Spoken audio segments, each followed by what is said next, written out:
হ্যাঁ, নমস্কার সবাইকে। কেমন আছো সবাই? আমি অনেক ভালো আছি। আশা করি তোমরা সবাই অনেক ভালো আছো। তোমাদের ওখানে কি ঠান্ডা কমে গেছে? আমাদের এখানে একদমই ঠান্ডা নেই। গরম পড়ে গেছে, গা দিয়ে ঘাম ঝরছে। গরমকাল একদমই আমার পছন্দ না। গরম আসলে আমার হাঁপানি বেড়ে যায়। আমি নানাভাবে অসুস্থ হয়ে পড়ি। কিন্তু আমার পছন্দ অপছন্দের তো কিছু হবে না। গরম তো গরমের সময়ই চলে আসবে।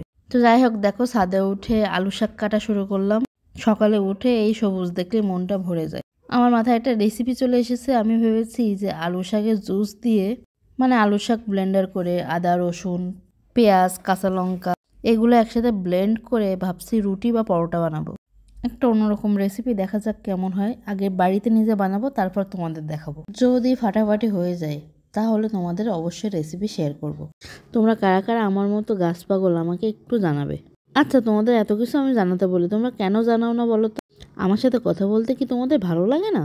কিন্তু আমার তো তোমাদের সাথে কথা বলতে অনেক ভালো লাগে। আর শোনো, একটা জিনিস বলবা, কারা কারা আমার মতো ইউটিউব দেখে আলু শাক খাওয়া শিখেছে?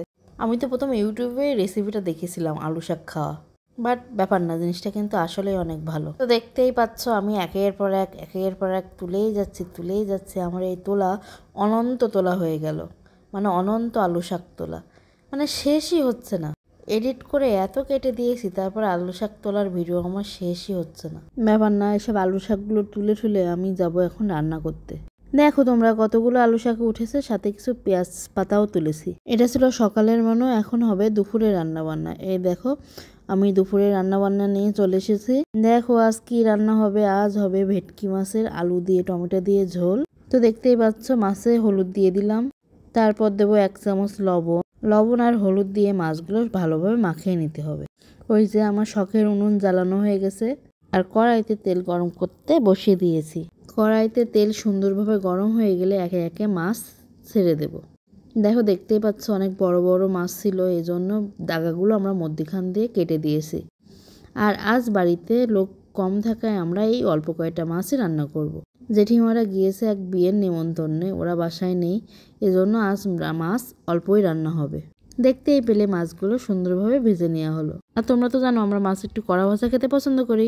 এইবার দেখো কড়াইতে তেল দিয়ে আলুগুলো ভেজে নিতে হবে। আলুগুলো কিছুটা লাল লাল করে ভাজতে হবে। এদিকে দেখো আমার গাজর গাছের অবস্থা। আমি না একটা গাজর তুলে দেখেছি, ওর নিচে না ছোট্ট একটু একটু গাজর হয়েছে। এই যে আলুগুলো লাল লাল করে ভাজা হয়ে গেছে, এবার এক এক করে তুলে নিতে হবে। আর ওই যে দূরে দেখতে পাচ্ছ আমার বেগুন ঝুলছে। আর আমার বেগুন দেখাতে দেখাতে মা কড়াইতে আবার তেল দিয়ে নিল। তেল গরম হলে তাতে শুকনো ঝাল, জিরে আর তেজপাতা ফোড়ন দিয়ে নিল। ফোড়নগুলো ভালো করে নাড়াচাড়া করে ওর ভিতরে দিয়ে দিল কেটে রাখা পেঁয়াজ। এবার পেঁয়াজগুলো খানিকটা ভেজে নেওয়ার পর, মানে ব্রাউন ব্রাউন কালার হওয়ার পর, ওর ভিতরে দিয়ে দিতে হবে আদা বাটা আর জিরে বাটা। আদা বাটা আর জিরে বাটা দেওয়ার পর মশলাগুলোকে ভালোভাবে ভেজে নিতে হবে। এরপর এর ভিতরে দিয়ে দিল 1 চামচ জিরের গুঁড়ো, 1 চামচ ঝালের গুঁড়ো, 1 চামচ হলুদ গুঁড়ো, লবণ এবং টমেটো। এগুলো দেওয়ার পর ভালোভাবে ঘুটানাটা করতে হবে, মানে নাড়তে হবে আর কি। তারপর নাড়াচাড়া করার পর কিছুটা কাঁচা ঝাল দিয়ে দিতে হবে। মশলা কষে আসলে ওর ভিতরে ভেজে রাখা আলুগুলো দিয়ে দিতে হবে। মশলা কষা হয়েছে এটা বুঝতে হবে, টমেটোগুলো নরম হয়ে যাবে আর উপর থেকে তেল ছেড়ে দেবে। এই অবস্থায় আলুগুলো ভালো করে কষানোর পর পরিমাণ মতো জল দিয়ে দিতে হবে। তো তোমরা দেখতেই পাচ্ছ আমাদের আজ মাছও অল্প, রান্নাও অল্প, তরকারির ঝোলও অল্প। এইবার তরকারি সুন্দরভাবে টকবক করে ফুটে উঠলে চেক করে নিতে হবে আলু সিদ্ধ হয়েছে কিনা।